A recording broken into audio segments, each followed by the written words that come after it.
Welcome to a football show here, of course, at the Cast Collective Studio, live at the Cast Collective Studio. Let me see if I can get this right. On Music Row in the heart of Nashville. You did it. I spent a lot of time thinking about what the armpit of Nashville would be last week. I have no answers for you because I don't want to upset anybody. It'd be East Nashville. Oh, come on, dude. It's all right. We wear deodorant in East Nashville. It's fine. We'll see. It's a little crunchy over there. That's fair. That's Zach. I'm Braden. Welcome. Turn on all the notifications, of course. Special thanks to our title sponsor, the Kingston Group. BuildKG.com is the website if you're going to make any big decisions about your house. You know the drill. Have a conversation. That's all we ask. It's not a whole lot. So if you're supporting the show, we do appreciate it. Make sure you support them as well. Again, that's the Kingston Group. BuildKG.com. Nashville's locally owned custom home and remodeling firm. That's it. It's a firm. It is. A firm. So have a conversation with them. Okay. F Words Pod. Make sure you check that out. Great episode with you and Lebowski this week. A lot of F words on that show. Yeah, it wasn't the most F words we've had on the show, No, but I would maybe put it top 15ish. The power rankings of most F words. Your F word. We should have an F word counter somewhere, kind of like Stat Boy. Dude, you really should. The F word efficiency work rate was excellent this week. A lot of good rants from Zach, so go check that out. We're going to talk about asthma gate. I guess we've got to add gate to everything to make it like a thing that we can talk about. Treylon Burks, the next chapter in this ridiculous story that has no real purpose. Or I blame your people. My people? Your people. The media. The media? Okay. They are your people. They're my people. In this instance, it's like when your kid does something. What has your son or what has your daughter done to? Yeah, well, it's fine. You can blame our people. What do you mean by you people? So we're going to get into that. Well, I think I have a tongue-in-cheek theory about what the Titans are doing to our people.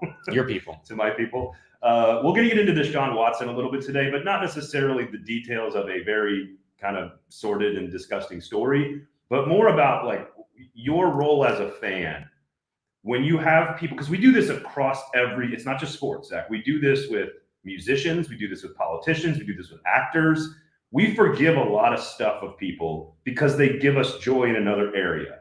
So can you compartmentalize? And what's the role of the fan in a situation like Deshaun Watson, where he's clearly a scumbag, but like Browns fans dead behind the eyes. I mean, like you watch the deposition, dude, he is weird. dead behind the eyes. That's not how he was either before. This is right. All since Well, he's got an addiction and disease. We'll get into it. So a lot of, I think, hopefully a unique conversation about Deshaun Watson that you don't get anywhere else. Good nutritional takes on the show. That is our goal. No empty calories, of course. And there's a long conversation, myself, Steve Cavendish, we had with Butch Spirit on, of course, who his nickname is Captain Room Nights is his nickname. How many room nights do I have booked in Nashville? That's all he cares about. And so CMA Fest this weekend, but also a lot of Titans news. So I'll give you some updates on that. That is on Lamestream Sports coming out on Friday. So make sure you check out that show. I'll give you some highlights from that, and we can discuss the latest on the Titans Stadium. So just some light news, and notes here today on the show, Zach. Football and other F words. Broadway Sports Media, check out all the other shows, turn on the notifications, jump in the comment section. We'll get to all your questions today. Show as well. So, we good? We're good. I think we're good. Ready to go? I just fixed our audio issues. If you were in there, I forgot, for whatever reason, didn't automatically detect that we were on Mixcast 4. So it was all me. So that's your people then? That was my people. Your people. Okay. Mixcast. Well, we have the private chat. So that was me. Old Mixcast 4. The old Mixcast 4. All right. So apologies to those that actually stayed with us for the first 3 minutes of all that. So nobody heard a single word that we said? They heard us. They just heard us through my laptop. Oh, okay. It was through my laptop. Okay. Welcome to the show. Already in progress here. But they heard us. That's good. That's good. So we don't have to repeat anything. So media was allowed to be at Titans OTAs on Tuesday this week. Allowed. We were permitted. A lot of people get to go to a lot of other teams allow their media to go to multiple practices, maybe even all of them. And some teams like to share behind the scenes footage to grow a bond with their audience and their crowd. We'll get to we got some theories on who is in control of all this. Why does it happen? I've got a story from practice as well that hopefully doesn't get me in trouble. We'll tell that in a second. But Rob Moore, the wide receivers coach, basically just acknowledges that Treylon Burks has asthma, and which I believe you said on this show a month ago that this is a thing he had at Arkansas. This is something he's dealt with. He had an inhaler at practice. Like, this isn't. Well, I mean, what do people think was in the inhaler? Like, I guess that was the thing, because even you said, we can't really jump to that conclusion, or we're not allowed to, or whatever. The media, HIPAA. It's. But I'm thinking, why can't you? Because it's an inhaler. What do you think is in it? Do you think it's filled with Kool-Aid? Like, what do you think was in the inhaler that it was totally deemed irrelevant by Vodka most of the shots. local media? It's Maurice Claret, just vodka Just shots. vodka shots. Is that how he did his vodka? No, remember he put Grey Goose into a water bottle. Oh yeah, yeah. And he was drinking Grey Goose on the practice field for the Broncos when Mike Shanahan drafted him. Was like, I could fix him, and no, you can't. You're right. I just sort of was, and you're not the only one, but a lot of people were like, well, it's kind of irresponsible for us to assume that it's asthma, but what else would an inhaler be used for? Well, and again, I'm not a doctor. That's Right. kind of where I side is. Just I'm a doctor. I play one on TV. True. You're people. I just sort of err on the side of like, well, let's just let them tell us what it is, and then when they tell us, we can scream and our heads can explode on Twitter, and then we're there. Stoney has it right here. It was filled with the breath of wild boars. That's probably pretty disgusting.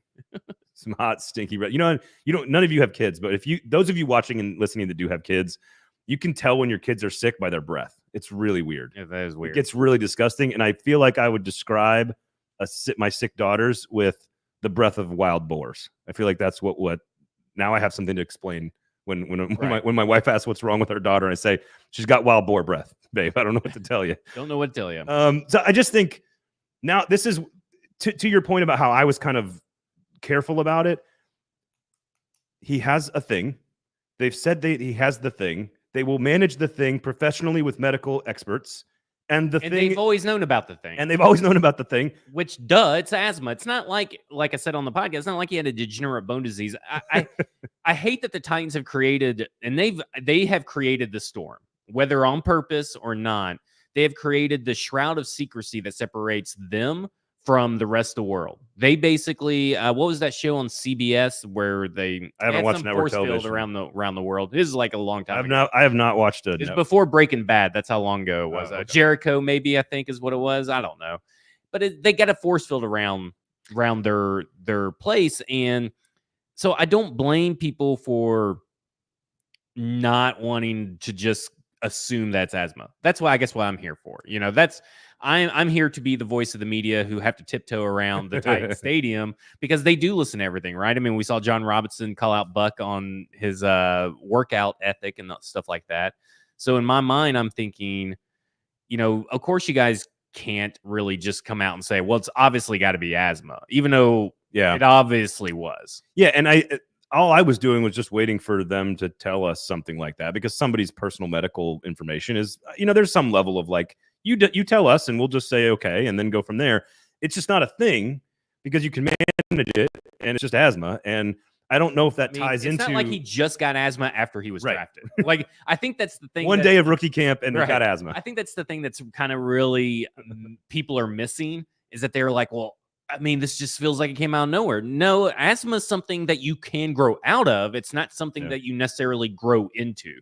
Especially an athlete wouldn't grow into asthma. You can develop allergies. You sound like an expert. Well, I had asthma. Did you really? Yeah. Okay. And I grew out of my asthma and I had allergies and my allergies changed. I used to not be allergic to cats. And now I'm allergic to cats, but I'm not really cat allergic. Would you want a cat though?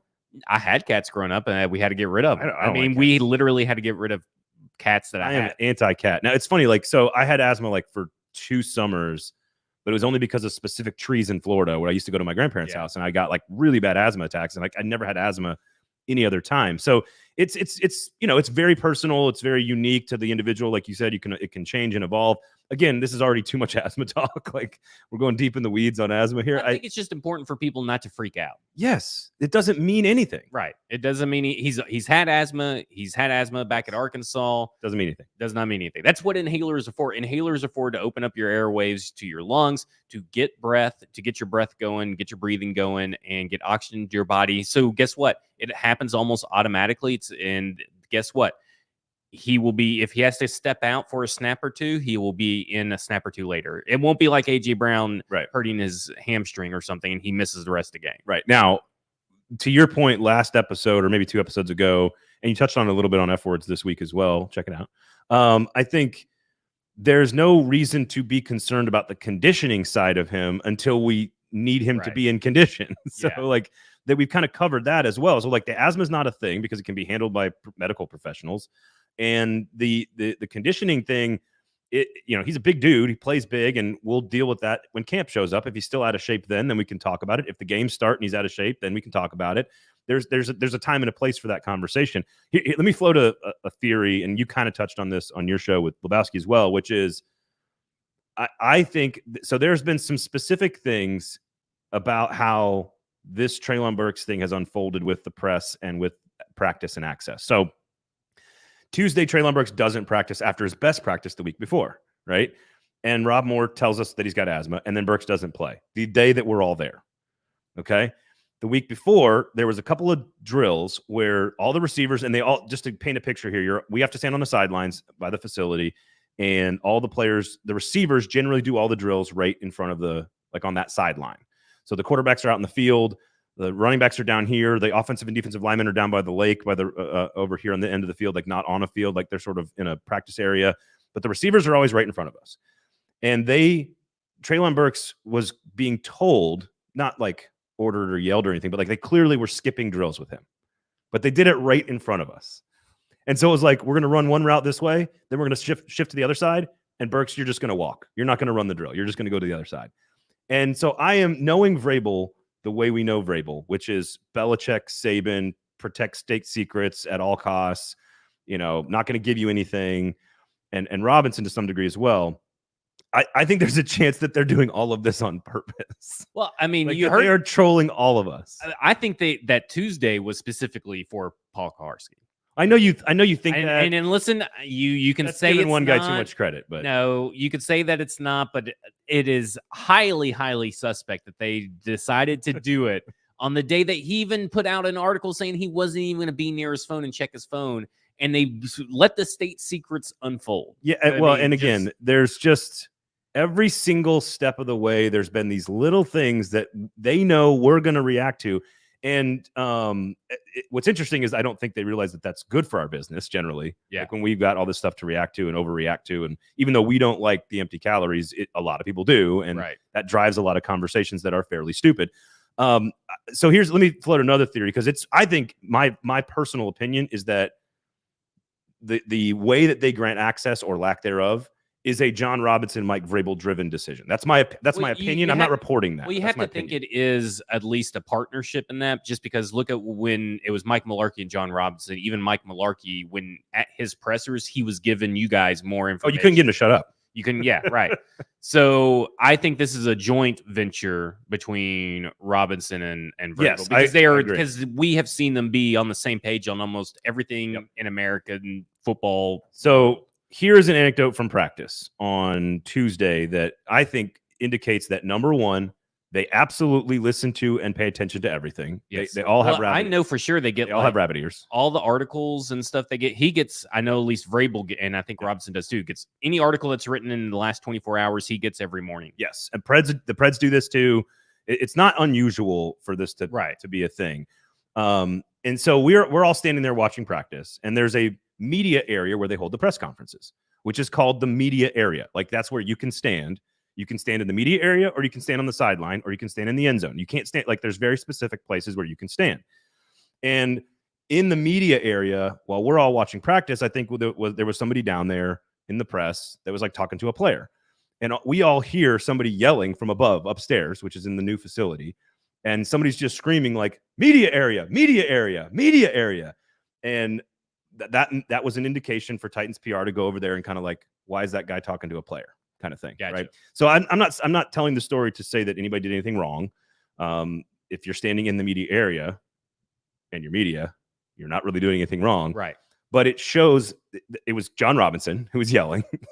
And so it shows that he's paying very close attention to every tiny detail, and that it shows that I think Robinson and Vrabel are the two driving forces behind their philosophy of their approach to the media, which is why it could be a total troll job that they're releasing all these little things and having Burks skip a draft, skip a drill.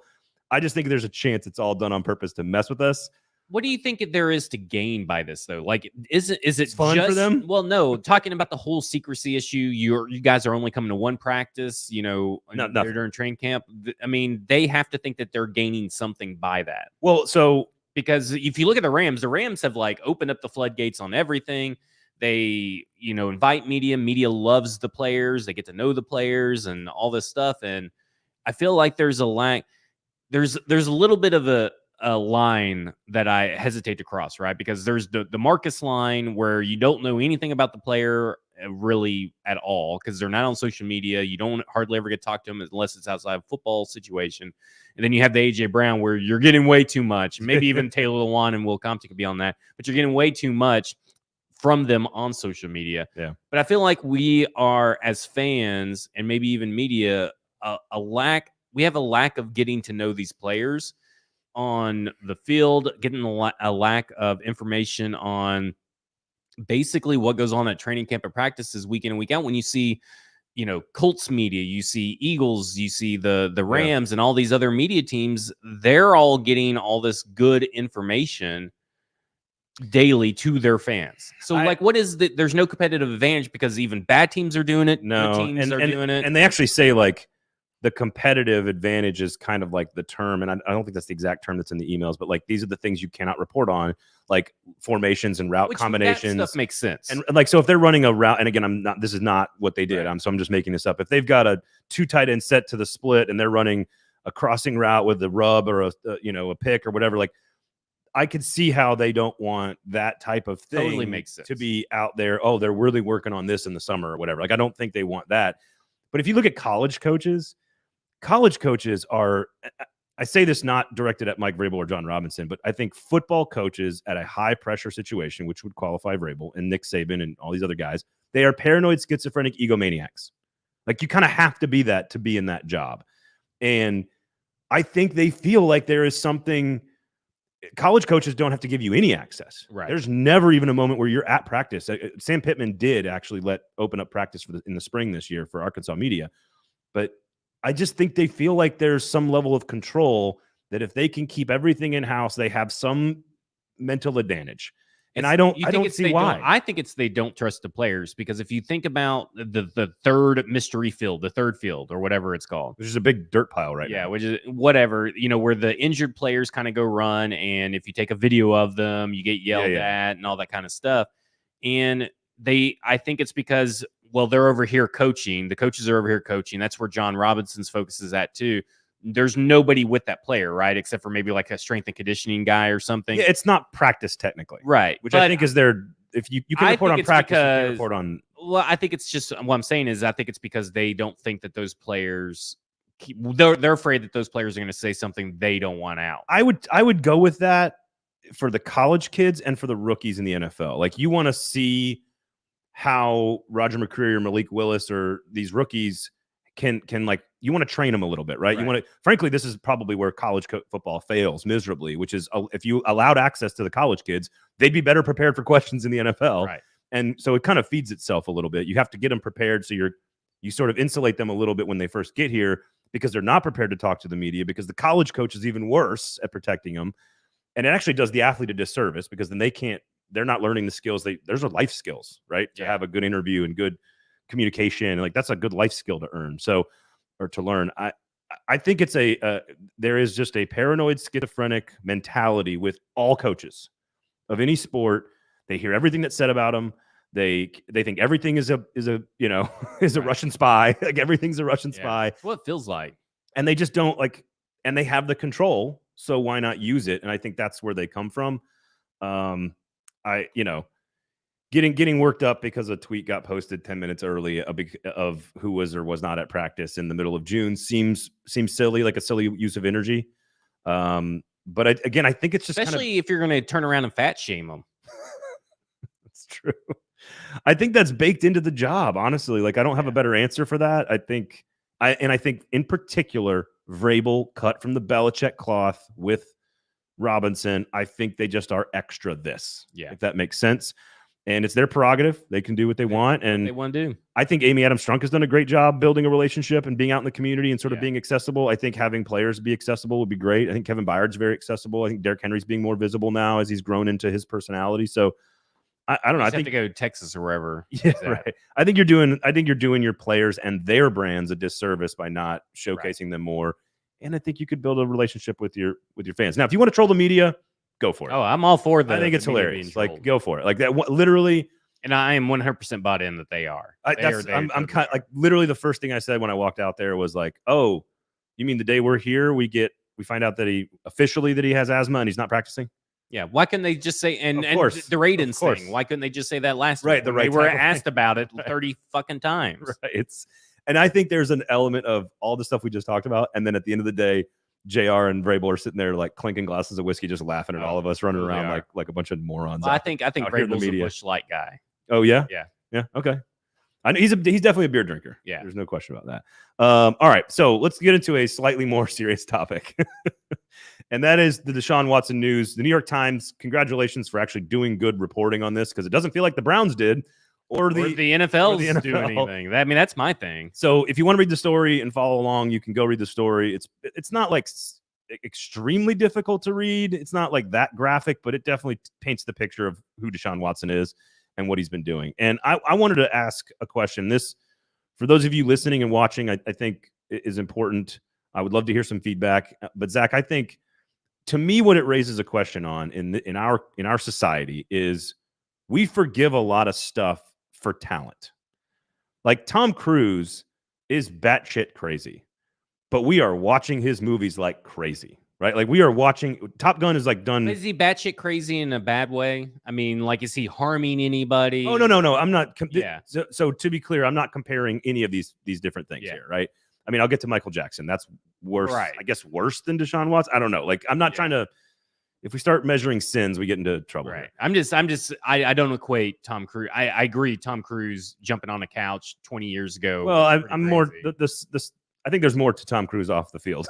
I don't know. From everything you hear about, I mean, I read this extensive, not to get down a Tom Cruise rabbit hole here. Let's do it. I read an extensive article from the people in the cast on this new Top Gun movie, the guys, and he is a guy that is trying to train up the next generation of actors. And it's not just, he made them all go through extensive flight training. I mean, they had to drive all these jets or fly all these jets, but they say they now feel comfortable enough where they go to him with acting questions or, hey, I'm in this movie. So he's demanding, but I mean, I know that the I think COVID thing, I think it's kind of crazy, right? Well, I think he's eccentric. How about this? Point is, I don't really agree with almost anything Tom Cruise personally believes in, but I will love Top Gun. Yeah. Right? How about Greg Hardy? Throws his girlfriend on a pile of guns. And nobody likes him, though. Nobody likes him, but everybody wants to see his ass get kicked. But if he has 10 sacks for the Cowboys, he's still playing. Yeah, but that ended up flaming out on him, backfiring on him. Like Michael Jackson, we still play his music at parties. Yeah. I'm building up to a question here. Which is that you as a fan have the right to choose what you're going to do because there's no criminal charges here for Deshaun Watson. There's not going to be. Maybe not. I mean, right now, the grand jury did not. Right. Just the new cases. I know Tony Busby said that they may not go criminal because obviously the 80 or the defending attorney, Rusty Hardin, kind of went behind the scenes and did some illegal stuff, but how about they kind of feel maybe fruitless. But are Dolphins fans not going to cheer when Tyreek Hill scores a touchdown because he punched his pregnant girlfriend in the stomach? Oh yeah, they don't care about that. Do you see what I'm So my point is that we as a society a lot of times compartmentalize and pick and choose the parts of a person that we love and root for and find joy from, and then on the other side where we despise and hate. Like again, I will play Michael Jackson music at my house for my kids. I don't like how it makes me feel, but I like the music, so I try to compartmentalize it, right? So my question is, if you have the right as a fan to control this, you have agency. What do you do if you're a Browns fan and you're desperate for success and want to see a good football team and you've been paying thousands of dollars for season tickets for years? What do you do as a fan if you despise Deshaun Watson and his behavior, which most of us do? What do you do? I throw a celebration that I get to pick a new team. Like me personally, if it came out that Malik Willis did this, or if Derrick Henry did this, and he stayed on the Titans for a long period of time, because I guess I used Malik Willis because he's the next quarterback, right? And I think Derrick Henry's a good one. He's beloved by everyone because, again, Deshaun Watson. But the problem is that Derrick Henry's not long for here, right? I mean, like the Browns are tied to Deshaun Watson for 5 years or whenever because it's a fully guaranteed contract. So it's a little bit different when you're talking about maybe And you did it a year and after. a half. Right. And you gave him the contract after you knew Right. about all this stuff. See, that's the thing to me is that it's not just the player. Your organization failed you. And Oh my God. And the Texans? and the Texans are now implicated because of the shit. security guard and all this other stuff. Well, Apparently, providing NDAs, providing him a hotel room and the access security to clubs. provided the NDA. They provide the hotel room. According to local reports, they provide the hotel room to every Titans player. Or sorry, every Texans player. Well, and for those that don't know, like the Titans have this too. Like you have a driver available to you at any point, Yeah. which is why you should never ever be drinking and driving ever. But like as an NFL player, you have even less reasons. I don't think that star quarterbacks in the NFL have a difficult time getting dates. So it's like none of this makes any sense. But I want to focus on like the fans' choice of In this particular how situation, you act. in this particular situation, if I was a Browns fan, I would leave the team because first off, why do I need to put myself through any more pain for an organization that doesn't care about women? But again, this gets to, and you know this is what's going to happen. There's Browns fans. This that gets to defend the it. Browns fans that when as soon as they're 7-1, they don't care. Well, they'll never be 7-1, so that's a good thing because I think that Deshaun Watson's at least this season going to be out, and I think in all honesty he should be The whole year, you think he's out? Yeah, I was going to say like 6 to 8 games. if they go 6 to 8 games, because this is not we're talking about 24 different instances. Oh, Not one instance, Yeah. right? So this isn't Ezekiel Elliott's one instance. This isn't Ben Roethlisberger's one instance. This is 24 instances. And if I was the NFL, I would be looking at a guy that I would be saying, first off, you have 2 years or you're suspended, because I would be punishing the team as well through all this for giving them that. well, Because and the Texans too. Like, Yeah. there should be some culpability there. I think that for 2 years or the when the lawsuits are all done and over and tried with, and then whichever one's longer, because then I Okay. may be adding on to that because I think if I they do agree with 6 to 8 you. games, I think they have a huge, massive issue on their hands, and I think that's what may be taking them so long is they're trying to figure out what is the punishment that we can give that makes the NFL look like we care about women. well, and which Because 6 to 8's not going to do it. no, I agree with you on that, and I It's think not going to cut. I mean, personally, again, I'm with you. Yeah. I would not. I'd want to root for a different team. I that's would not want him to also- be my quarterback. I'd want to I see a think year-long I'm suspension. looking at ESPN covering this. Mina Kimes, the voices of the strong women in She the did a great job, media. by the Oh, way. she does. The voices of the strong women in media. If he only gets 6 to 8 games, it's going to be a shitstorm that the NFL is not prepared for. Yeah, but they just kind of the NFL boat just sails right through every But this shitstorm. isn't going to go away because by the time Goes- those 6 to 8 games are done and their suspension is technically would be over in this hypothetical situation, those lawsuits are still going to be out there. This story is not going away within a year. Well, and this is where I give credit to the New York Times for actually keeping it alive and like Right. doing some actual research into this Exactly. and investigating it so we can know more about what happens. I think there is a choice we all individually as fans have to make almost all the time, whether it's music, movies, or athletes. Like again, Joe Mixon. Joe Mixon broke a girl's face in college. Cincinnati Bengals fans, I don't see them like protesting him. Now, again, he went through the legal ramifications of it and came out the other side. And this is why what's and I guess there's got to be room for change, right? that's what I'm saying. Like, But let me say something about this about Deshaun Watson. There's no coming back from this for Deshaun Watson in my eyes. There's nothing he can do short of he could even try to push me out of a bus, and I still would never forgive him at this point because you're talking about a guy that is push you out of a bus, or push me away from like the bus. save your life. Save me from a bus. Save your life. All right. Totally derailed my thoughts. Thank you. Sorry. In this serious conversation that we're having, but in my mind, he's a psychopath, sociopath, whatever the term you want to use, because he is dead behind the eyes.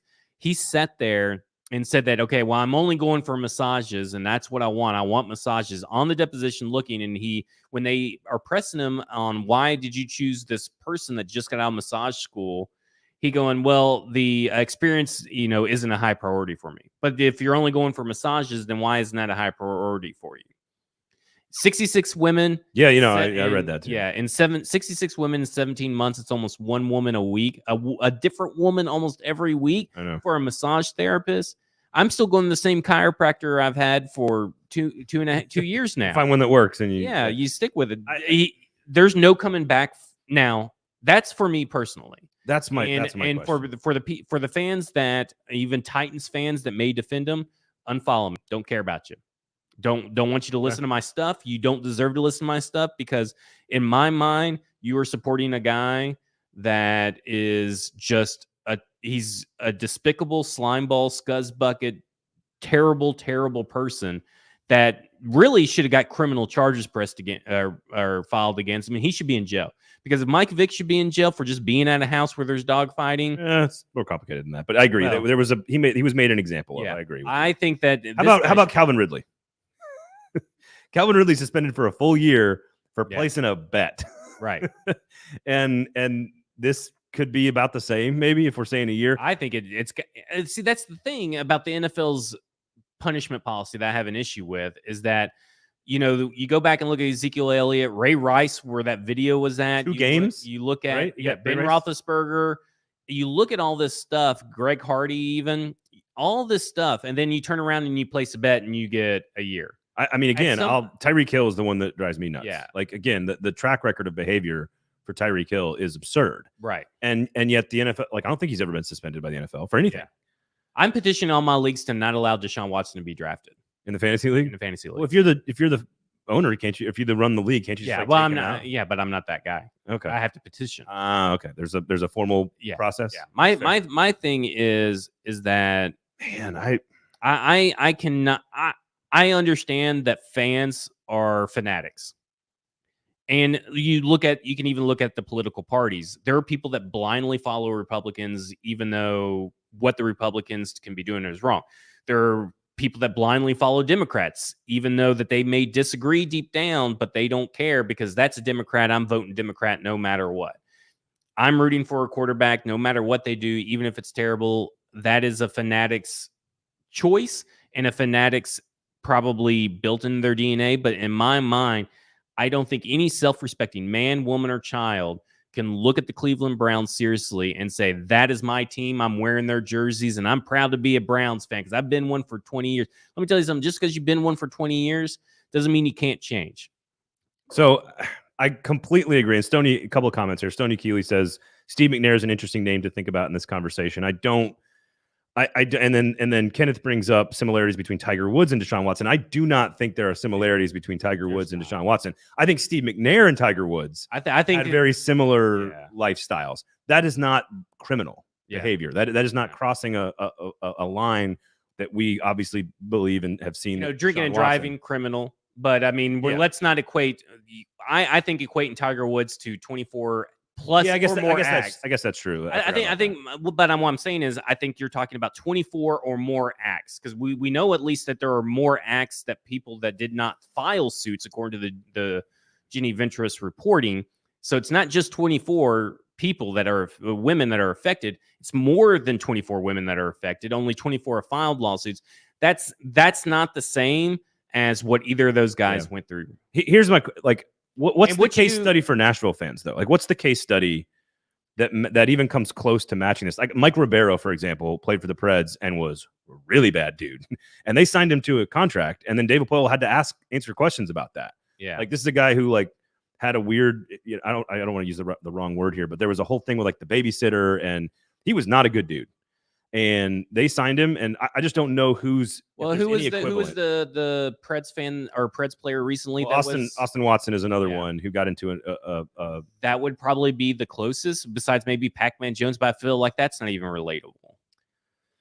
I feel like it raises really. I just don't. I think there's nothing right now. You have more faith in humanity, I think, than I do. Well, I'm not saying that they are.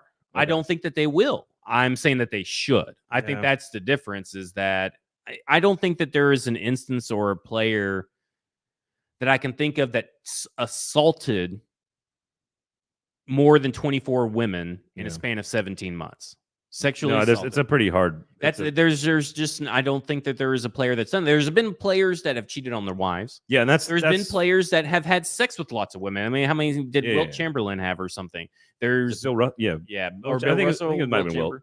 Either way, I think Magic Johnson did all right for himself. Yeah, I mean, that there's differences in all these things. There's nothing that I feel like outside of murder that has been as, I think, disgusting of behavior that is clearly, if you just go, and the depositions are available on Twitter. You can watch them.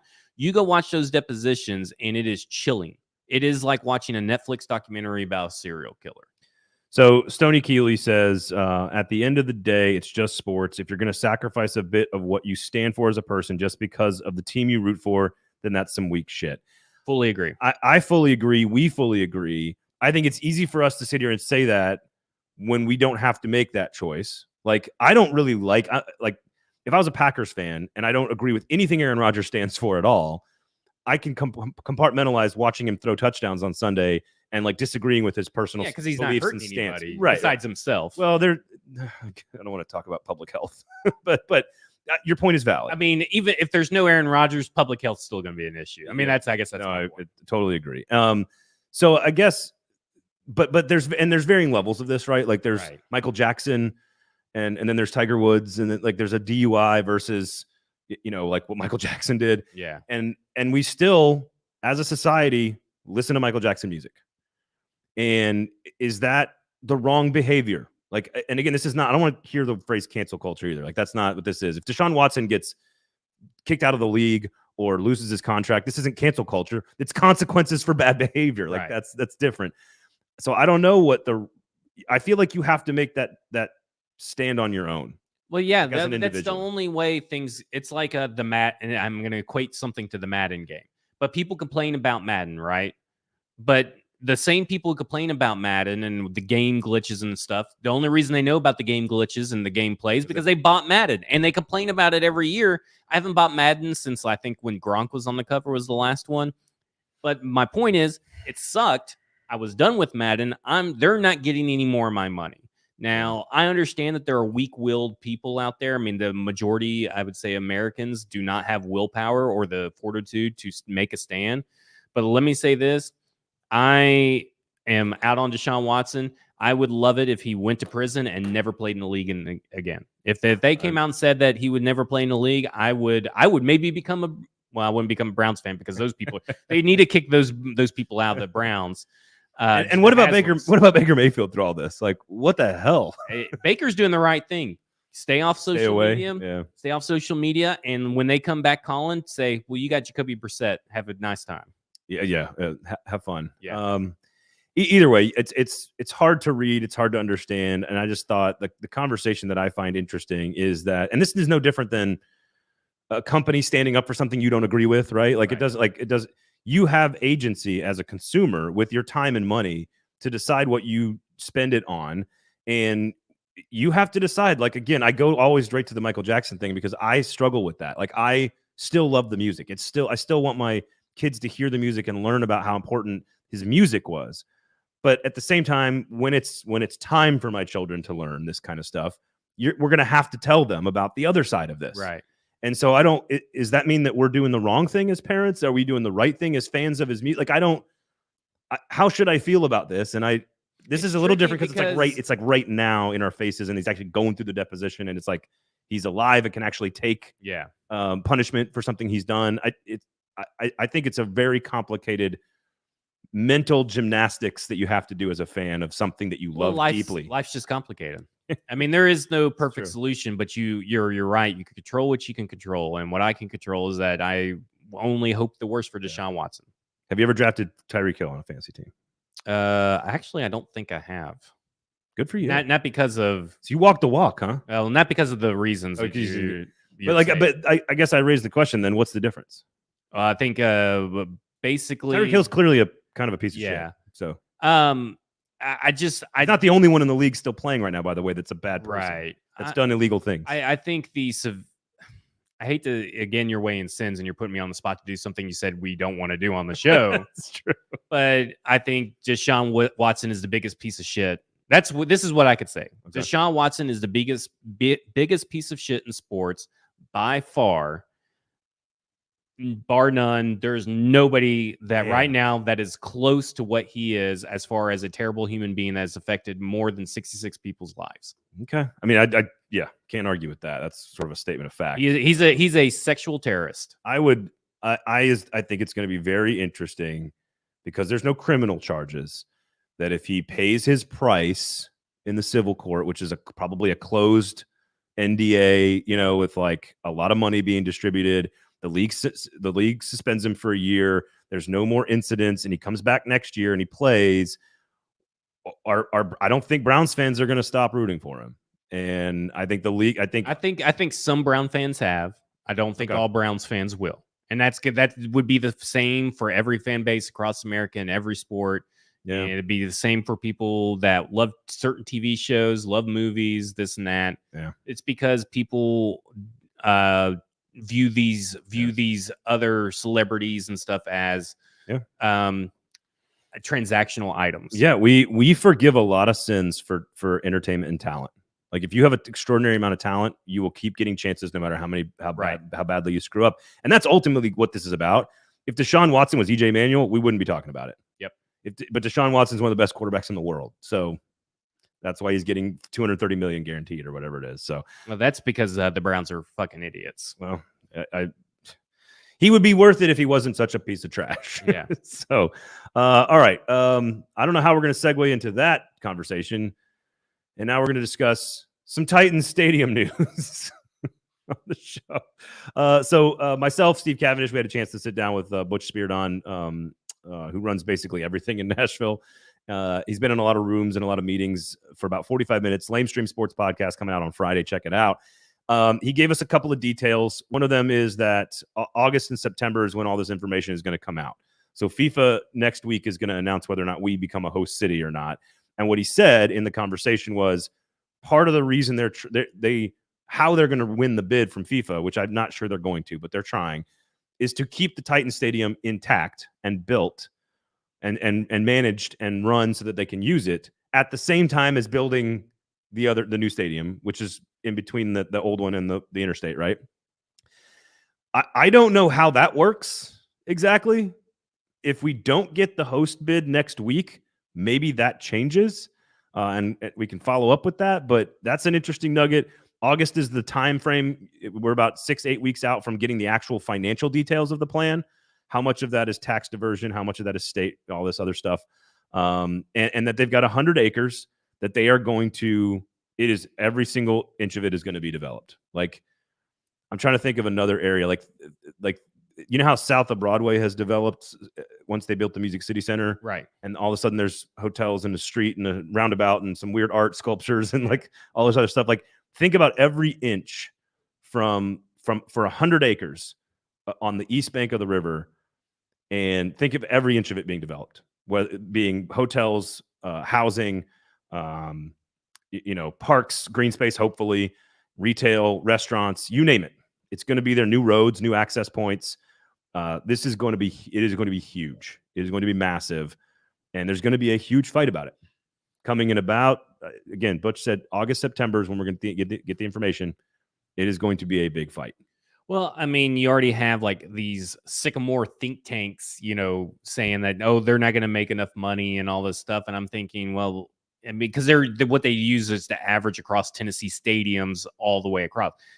Nashville, no offense to Memphis and no offense to Knoxville or Chattanooga, Nashville is totally different than any of those. Those guys are bringing the average down. You can't use that's true. That average and say, well, the average cost or the average income made by these facilities. If you're using all these major cities and you're using all these different stadiums and your thing, use Nashville. And Nashville generates money. Now it's funny you mentioned the Sycamore one. I do know for a fact that they are independently funded, so they're not funded by either side of this. They're not funded by Nashville wanting to spend money. They're not funded by politicians that don't want this to be. Well, I will say some of their senior leadership in the article says that the senior leadership does lean Republican. And that's what I mean is the two parties may not be political in this. Yeah, like left, right, Republican, Democrat. The two parties are city spending on city, and then council people representing citizens that don't think that is a good steward of our resources, let's say. And Butch said this to us. He goes, we have not managed growth well in this city. Right. That's a really good admission from him on that, because it's pretty obvious Right. that we haven't. It hasn't worked for everybody. And then also, this study doesn't take into account the costs of repairing the stadium, and doesn't take into account, I think it was what basically the leverage the team has over the city as far as money for repairs and all that stuff, or what money owed, or whatever is the correct term. Right. So in my mind, I'm thinking, just stay out of it, Sycamore. Well, it's their job. I mean, that's what they do. They're a policy, find a new job, find a new hobby. They're a policy think tank, and I know a few of them. So, what's interesting is he also said, Butch said to us that, and this is a quote, affordable housing is a big part of the conversation. I'll believe that when it's on paper. Yeah. And what is affordable housing now? Like, let's be honest here. I mean, nothing is. We don't even have affordable gas. No, and that now I will say that affordable housing as a term has been weaponized, and politicized by certain people. Affordable housing is just like homes that people can afford, like that a family can move into Nashville. Because this is the issue, and this is, I think, the concern about the stadium development tied into downtown. I moved into downtown at the Encore in 2009 as a low income buyer. Right. Like I had to be below a certain number of dollars revenue per year salary. So for me to purchase a home, 20% of the building was designated as quote unquote affordable housing. Right. And I think people have, again, that term has been weaponized to mean a different thing. It doesn't mean what people think it means when you hear it. It just means creating access to, let's say a young person wants to move to Nashville and buy a house and live downtown and work downtown. There's no place for that to happen right now. So this is the fight that's going to happen. It's going to be business and spending on development with big sports fans probably on this side of the aisle. Aisle's the wrong word, argument. And over here, it's going to be city council people that are up for election next year, that are representing people that don't feel like it's benefiting them, that we're going to spend however many millions of dollars. Now, the easy answer is this is money we would not have had without the development. So It's new sales tax revenue. It's not affecting my children or roads or whatever. There will be a spend. We've talked about this. There will be a dollar figure. That's what we're going to get in about 6-8 weeks. And that dollar figure is going to come out. And once that plan comes out, that is when we take sides. Right. And have a big argument. And here's why the timing's happening the way it is. They want it all to be done before the election cycle for next year, when the mayoral race comes up. So it's fascinating to study and to track and to monitor. There's not a ton of new stuff to discuss yet, other than costs are going up every day. If you have any other questions, make sure you check out the interview, Lamestream Sports. He was very candid about CMA Fest, very candid about other events we're trying to get here, WNBA potentially coming. He one of my favorite lines from the interview was, well, we're just about a billionaire shy of getting a baseball team. which again, if you know anything about baseball and coming to the city, they're working really hard. They don't have anything yet. Right. You can't have a stadium without an owner. Baseball is like one of the great, the MLB coming here is one of the great myths of Nashville right now. I don't understand why people think it's happening. Like, don't get me wrong. I love Dave Stewart. They're just always mentioned. I know. Right? I mean, like, that's the thing. It's PR releases. The PR. That's all it is. It's PR. So great conversation. Go check that out. Otherwise, just some light topics today on the show. Just some light topics. Some light topics. I am excited about mandatory mini camp. Yeah, June 14th and 15th and 16th. That'll be interesting for the Titans. Probably just June 14th and 15th. Yeah, exactly. Because they always cancel that last day, I feel like. You do something shameless here? Yeah, go ahead. Athlon Sports magazines right here on newsstands, athlonsports.com. You can go buy them. I've worked there since 2007. Look at this big guy. Look at this guy. You got 296 page. Oh, look, we got somebody working a camera. How about that? Yeah. Rocky Top. You got the Alabama cover there. I didn't know we had a camera guy. That's pretty good. So go check it out on newsstands now. Of course, you can purchase it. All these full colored pages. Pay for good journalism, right? Look at that. There you have it. Even CUSA's covered. Thank God. We need that all CUSA team. Thank God we got that Middle Tennessee preview in there in the magazine. So, all right. Special thanks to Cast Collective for hosting us, of course, every single Monday and Thursday, 1 p.m. Make sure you turn on all the notifications. Cast_collective on Instagram for you to book the event and the space here, this wonderful, beautiful space that we're in the heart of Nashville on Music Row.